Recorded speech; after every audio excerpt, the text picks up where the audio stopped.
Thank you. Rahim Rashidi with Kurdistan TV. What do you think of the Kurdish future on the Middle East? And in your opinion, what are differences supporting KRG and Kurdish territory in Syria or Rojava? Thank you. خودش ترازی به کرماجی زنه گلکس سپاس زور سپاس اجی کرده ترکیه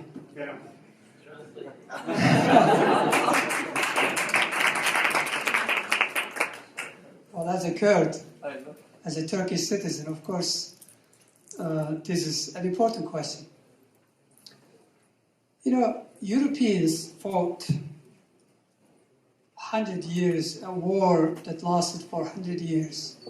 And then they fought First World War, and then they fought the Second World War.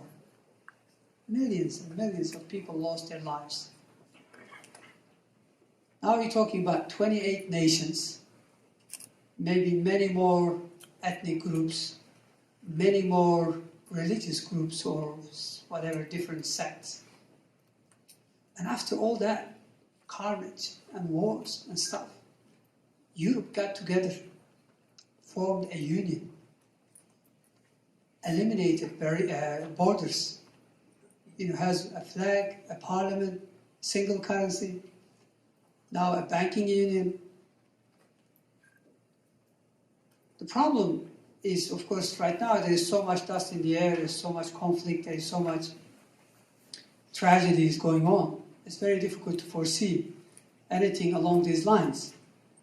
But the best future for Turkish Kurds would be, from my own perspective, the best future for me would be a more democratic,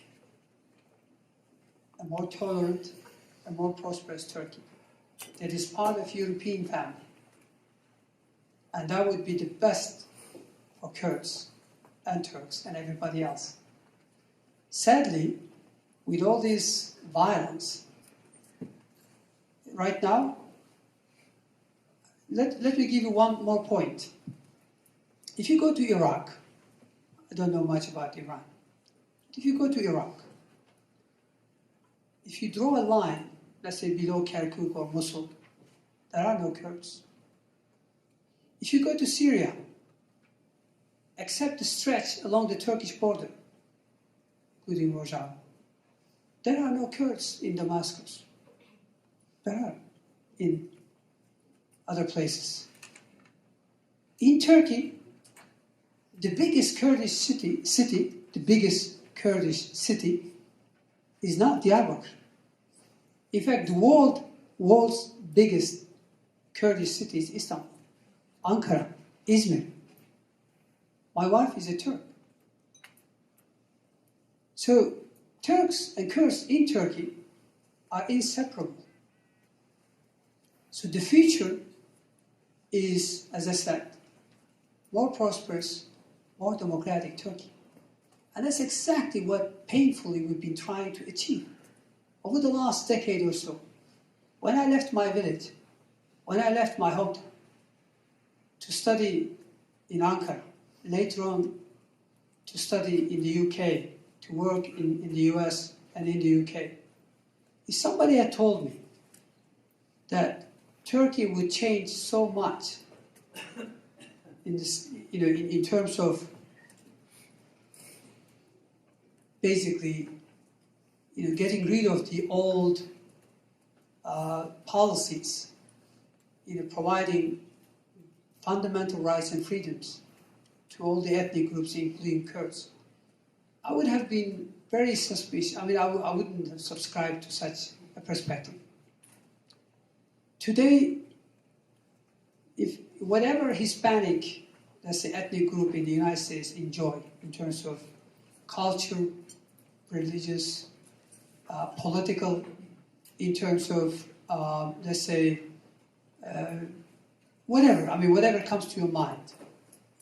As a Kurd, or Kurds in Turkey enjoy the same thing. The only barrier to a better coexistence is violence. We started the so-called reconciliation process a couple of years ago. And it had real chance to work. It did. And suddenly there was optimism.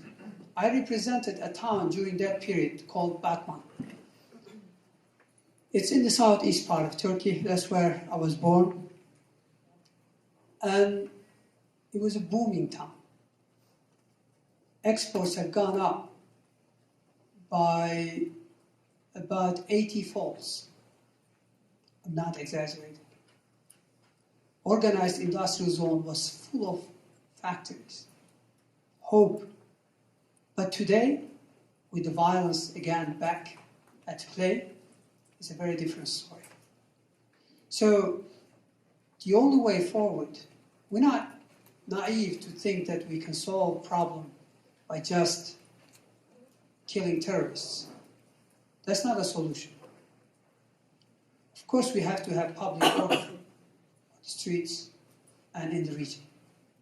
But the way forward is, as I said, more democratic and boosting further fundamental rights and freedoms.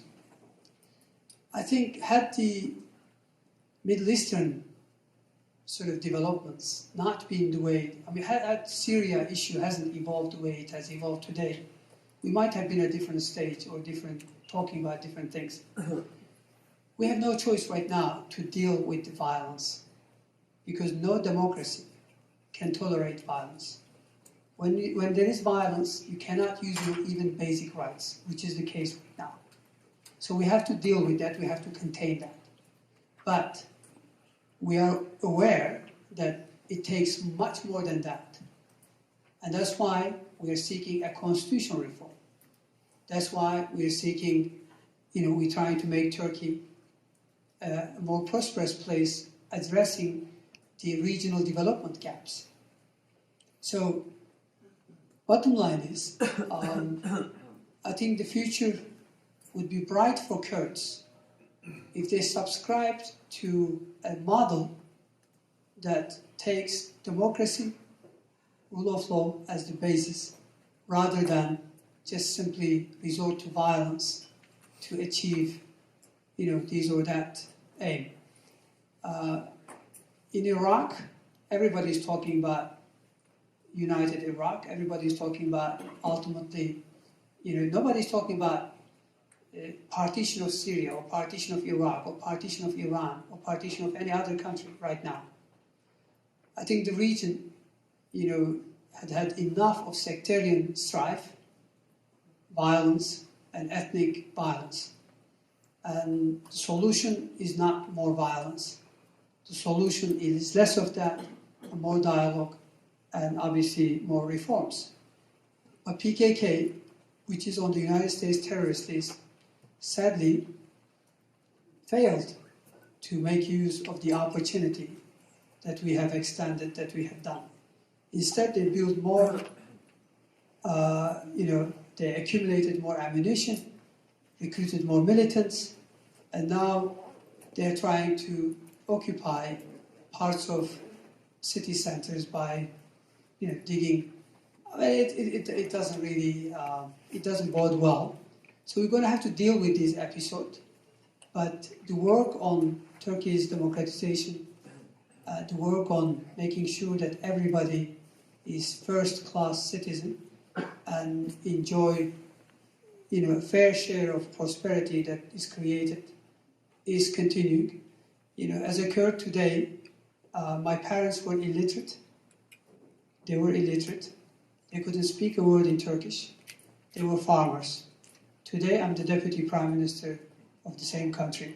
So nobody can tell me that, in the past there were mistakes.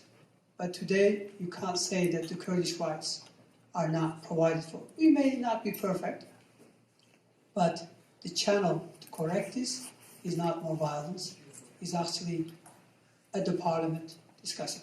So thank you very much for your question.